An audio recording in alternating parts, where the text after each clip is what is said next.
untuk saat ini saya berperan sebagai coach. Monggo. Assalamualaikum warahmatullahi wabarakatuh. Saya Sis Indrawati, calon guru penggerak angkatan 5 dari Kabupaten Lumajang. Dalam kegiatan coaching ini saya bersama Bu Ratna. Di sini saya berperan sebagai coaching. Terima kasih.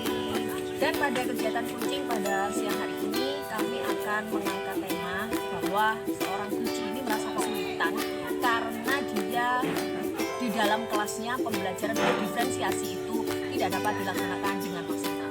Terima kasih.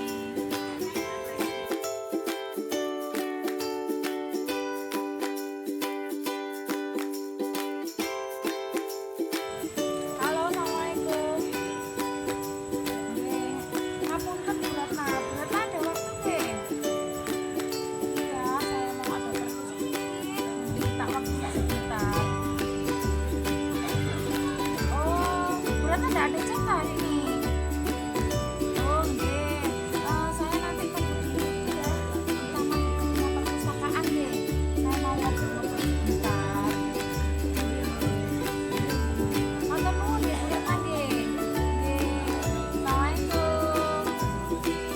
Assalamualaikum.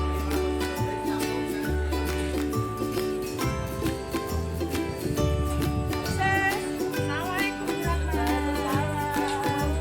Nggih, saya ganggu. Kalau saya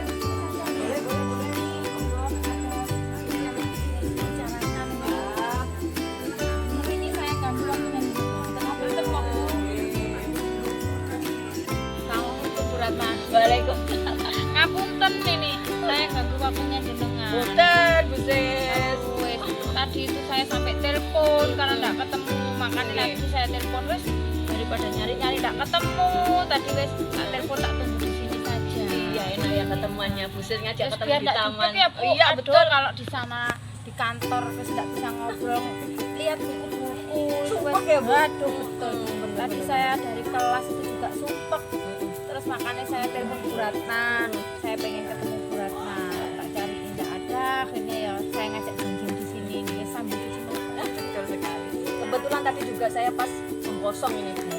Jadi saya bisa ketemuan sama Bu Sis. Alhamdulillah ya. Ini saya mau ada sedikit yang mau saya sampaikan sama Bu Ratna. Saya itu kalau susah. Gimana ini saya nggak bisa apa ya?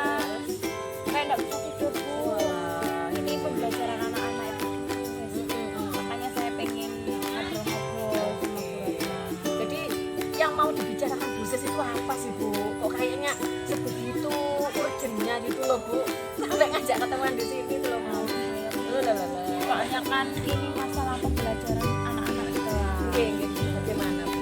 Bisa diceritakan secara detail, Bu, biar saya tahu ada gambaran gitu. Oke, Bu. Saya ngajak ketemu Bu Ratna kan pengen cari solusi tentang pembelajaran berdiferensiasi yang saya laksanakan di kelas kemarin. Ternyata itu hasilnya juga maksimal dan jauh dari harapan saya gitu loh. Kira-kira kalau menurut Bu Sis itu yang dianggap tidak maksimal dan tidak sesuai dengan harapan saya itu bagian apanya, Bu? Ketika saya harus mengelompokkan anak-anak dengan gaya belajarnya, terus dengan kesiapan belajar mereka, itu saya kesusahan Bu.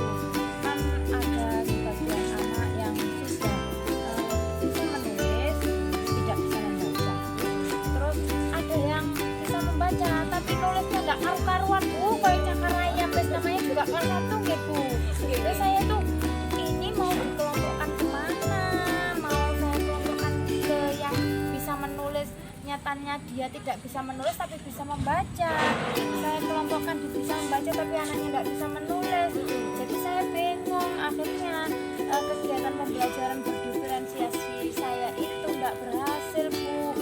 Waktu ada pengumpulan produknya itu nggak mengerjakan. Jadi saya itu susah. Terus saya juga bingung karena ini nanti medianya harus bagaimana. Saya itu soalnya yang saya pakai sementara ini kan hanya media gambar Bu. Gitu ya, Bu ya. Jadi kalau berdasarkan apa yang Bu Sis ceritakan tadi itu tentang suasana kelas, saya sudah bisa melihat gitu kondisinya. Ini sudah berapa kali percobaan Bu Sis untuk melakukan pembelajaran seperti Bu Sis itu sudah yang Bu Sis anggap sudah berdiferensiasi tadi itu sudah berapa kali praktek Bu Sisnya? Untuk yang pembelajaran berdiferensiasi ini sudah saya laksanakan 2 kali, tapi kok tidak ada perkembangan begitu loh Bu. Apa saya kurang benar atau apa ya Bu? Karena medianya itu mungkin kurang bervariasi ya Bu. Karena kan saya hanya pakai media gambar itu loh Bu. Jadi selama ini Bu Sis mengajar hanya dengan media Gambar saja. Gambar. Karena kan menurut saya itu waktu itu kan karena anak-anak masih peralihan dari TK ke SD, jadi saya hanya pakai gambar begitu. Tapi lama-lama anak-anak itu bosan Bu. Jadinya mereka itu seperti apa ya, kalau sudah lihat temennya main lihat gambar di sini lari lagi ke sana, tugasnya nggak selesai karena kayak kurang fokus gitu ya ya. begitu. Apa saya yang kurang dalam ketika mengelompokkan anak-anak itu ketika pemetaan proses belajar dan gaya belajarnya itu, apa saya salah ya Bu? Sebenarnya saya pengen penasaran itu cara Bu Sis mengelompokkan anak itu berdasarkan dari hasil apa? Bu Sis lakukan apa sebelum memetakan anak-anak itu? Waktu itu anak-anak saya tanya Bu, di rumah itu belajarnya dengan siapa. Terus anak-anak itu juga saya tanya, saya tunjukkan gambar-gambar yang ada hurufnya itu loh Bu. Nah ternyata waktu itu ada beberapa anak yang sudah tahu dan hafal huruf. Jadi saya kelompokkan ke anak yang sudah tahu dan hafal huruf. Sedangkan yang sudah bisa membaca suku kata, saya kelompokkan anak yang sudah bisa baca suku kata. Saya beri gambar buku cerita yang pendek-pendek itu Bu. Yang baru tahu huruf, saya kasih gambar-gambar dengan suku kata yang dipisah-pisah itu Bu Ratna. Oke. Ternyata Bu Ratna, anak-anak yang sudah menghafal huruf dan membaca suku kata itu, hafalnya karena hafalan. Aduh, iya ya Bu. Saya harus bagaimana? Geng. Berarti jenengan sendiri secara pembelajaran juga masing-masing tingkatan itu berbeda-beda ya Bu Sis? Iya Bu. Untuk treatmentnya ke anak-anak itu beda-beda berarti? Berbeda Bu, karena memang kan kita kan kalau langsung saya pukul rata hanya menulis, misalnya menulis 1 kalimat, saya nggak bisa baca dan nggak bisa nulis ini, ya stop berhenti di situ Bu. Jadi kan saya juga harus lari ke sana ke sini begitu. Saya Gini Bu Sis. pusing saya. Kok saya anak-anak sudah hampir UTS Yo ya Bu. Pembelajarannya nggak berjalan dengan baik. Kalau menurut Bu Sis ini kan bisa melihat anak-anak ya, murid-muridnya Bu Sis istilahnya jenengan juga sudah hafal. Kesenangannya anak-anak itu apa Bu? Kayak hobinya mereka itu Ya, apa? anak-anak itu ada yang suka lihat video, terus ada yang suka cerita-cerita itu loh Bu. Ya. Ya, saya kok nggak kepikiran sampai ke sana ya Bu Ratna. Jadi kalau misalnya anak-anak yang nggak bisa diem, terus bisa saya kasih video mungkin ya Bu ya. Oh ya itu dia. Iya Bu. Soalnya kan anak-anak itu di rumah katanya, kata orang tuanya waktu wawancara itu sering main gadget. Jadi Itu ya. mungkin bisa Bu, kalau menurut Bu Sis anak-anak itu suka melihat seperti itu, mungkin bisa jenengan masukkan seperti itu Bu untuk konten, diferensiasi kontennya Bu. Saya kok nggak kepikiran sampai ke situ. Jadi nanti saya itu bisa menggunakan beberapa media, nggak hanya gambar saja ya Bu Ratna ya. Nah itu Saya Bu. bisa menunjukkan video, Apalagi Bu? YouTube ya. Terus saya juga bisa nambahi buku-buku bacaan Anak-anak itu kecil biasanya suka.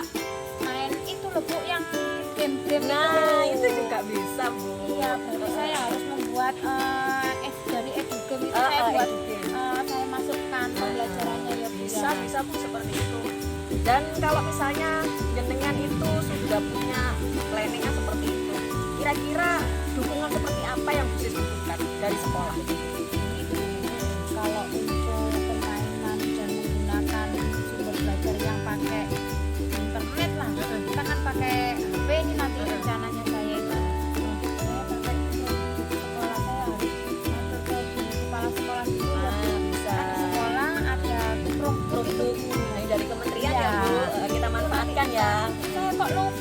memanfaatkan itu ya Bu. Padahal bisa dipakai ya Bu ya. Iya. Eman loh Bu. Iya, Kan kalau lama nggak dipakai keropok juga ya bisa.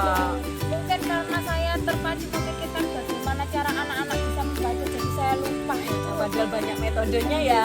Untung Bu Ratna ini mengingatkan. Jadi mungkin nanti saya bisa menggunakan keropok untuk educate anak-anak ya Bu. Bisa Bu. Bisa untuk pembelajaran juga ya. Terus untuk anak-anak yang suka itu komik gambar-gambar itu bisa saya bawa ke perpustakaan mungkin di sana sudah disediakan buku bacaannya. Betul sekali. Sekarang untuk diferensiasi produknya Bu Sis. Jadi kalau menurut Bu Sis, ketika anak-anak mengumpulkan, apakah nanti hasilnya harus berbentuk narasi Bu Sis? Kalau rencana saya ini kan ada yang nggak bisa menulis, Nah, bukan itu. nggak bisa, tapi dia suka bercerita Bu Ratna. Mungkin nanti produknya bisa saya buat video anak-anak berdiri depan kelas Bagus. bisa bercerita seperti itu Nggih. Itu sudah berjalan diferensiasinya Bu, bagus. Oh begitu ya Bu. Iya, Bu. Karena kemarin itu saya kesulitan tugasnya menulis nggak bisa, buat gambar juga nggak bisa. Saya Tapi pinter ngomong, Nah, itu. seperti itu, pinter presentasi gitu ya. Nah, Bu, ya. anaknya suka cerita ke teman-temannya. Mungkin saya bisa memanfaatkan itu ya Bu Ratna ya. Boleh, itu Bu Sis sudah menemukan sendiri. Tapi kalau nggak bisa ngobrol sama Bu Ratna ini, untung saya Bu. Setidaknya kalau ada teman ngobrol ini kan ketemu saya. solusinya. Iya. Kira-kira kalau Bu Sis sudah punya planning, saya punya diferensiasi konten tadi, kita pakai game, kita pakai video, pakai gambar, terus actionnya itu kapan kira-kira Bu? Nah, ini kan kemarin 2 hari kemarin sudah dilaksanakan. Terus saya evaluasi kok ternyata kan tidak berhasil. Setelah ngobrol-ngobrol dengan Bu Ratna ini, mungkin saya akan menyiapkan modul ajarnya dulu untuk benahi gitu. Saya 2 hari ke depan ini mungkin sudah pelaksanaan saya matur ke kepala sekolah dulu, juga minta bantuan Mbak Diah yang jaga perpus Bu. Keren. Jadi secepatnya lah akan saya laksanakan. Tapi nanti juga saya masih perlu ngobrol lagi dengan Bu Ratna. Pasti, Bu. Kira-kira ada rencana lain selain cuma buat RPP dan pelaksanaan Bu, atau dokumentasi atau apa? Medianya ini Bu saya harus lebih banyak. Saya juga harus menyiapkan game untuk Game, anak-anak oh, Bu, yang pakai wordball sama wordball, itu. iya benar. Itu kan anak-anak suka game itu. Jadi mungkin bisa saya masukkan kayak pembelajarannya, materinya saya masukkan di situ. Jadi anak-anak itu biar nggak main game yang nggak berguna. Betul. Bisa ada manfaatnya seperti itu Keren ya, loh Bu. Bu Sis, sudah nemu sendiri solusinya. Saya itu nggak kepikiran untuk menggunakan itu Bu. Aduh benar, nah ini betul-betul. Masya Allah, Bu Terima Sis kasih yang banyak keren saya. banget. Ini sekarang perasaan Bu Sis bagaimana ini? Kita sudah sharing-sharing Bu. Saya sudah ketemu Bu Ratna, ngobrol. Ini saya lega. Sudah banyak ini ilmu yang saya peroleh. Saya kementah di mulai Bu kemarin. Sis menemukan sendiri. Ya Allah, Keren. susah sekali. Ini apa yang harus saya lakukan gitu loh Bu. Terima kasih banyak ya waktunya ya Bu Ratna ya. Sama-sama. Mari ya Bu Sis. Next time kita ketemu lagi. Sip. Mohon maaf ya. Saya pengen tahu perkembangannya. Ya, nanti saya kabari ya Bu. Kita ngobrol lagi, evaluasi lagi deh. Terima kasih banyak. Ya, terima kasih Bu.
Assalamualaikum warahmatullahi wabarakatuh.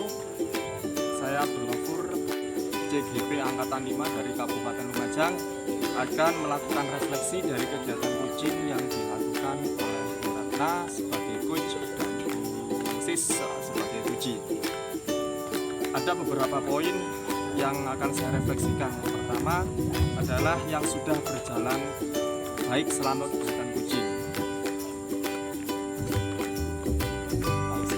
Yang sudah berjalan baik selama kegiatan coaching, alur ceritanya sudah tercover semua, mulai dari tujuan. Di sini coach dapat merespon, merangsang coach untuk menentukan tujuan dari percakapan tersebut. Terus kemudian identifikasi si coach ini sudah bisa melontarkan pertanyaan yang cukup berbobot sehingga coach merasa bisa menyampaikan permasalahan atau informasi yang akan didiskusikan sama si coach. Aksi nyata si coach ini bisa menyampaikan pertanyaan yang dapat merangsang si coach ini untuk melakukan aksi nyata agar dapat memberikan solusi. Terus kemudian tanggung jawab ini tadi dapat tercermin ketika si coach ini akan melaksanakan aksi nyatanya. Hal yang masih perlu ditingkatkan kalau menurut saya selama kegiatan coaching ini dari segi ketika coach melakukan identifikasi. Jadi si coach ini memang sih sudah bisa menyampaikan pertanyaan berbobot, namun kayaknya masih bisa ditingkatkan lagi kalau menurut saya kayak gitu. Terus kemudian rasa kehadiran penuh coach di sini sudah merasa hadir secara penuh dalam kegiatan coaching dengan memberikan respon seperti mengangguk, terus kemudian merespon dan menjawab pertanyaan-pertanyaan yang disampaikan oleh coach. Di coach di sini merasa sudah dapat hadirlah dengan si coach dalam kegiatan coaching. Mungkin hanya itu yang saya sampaikan.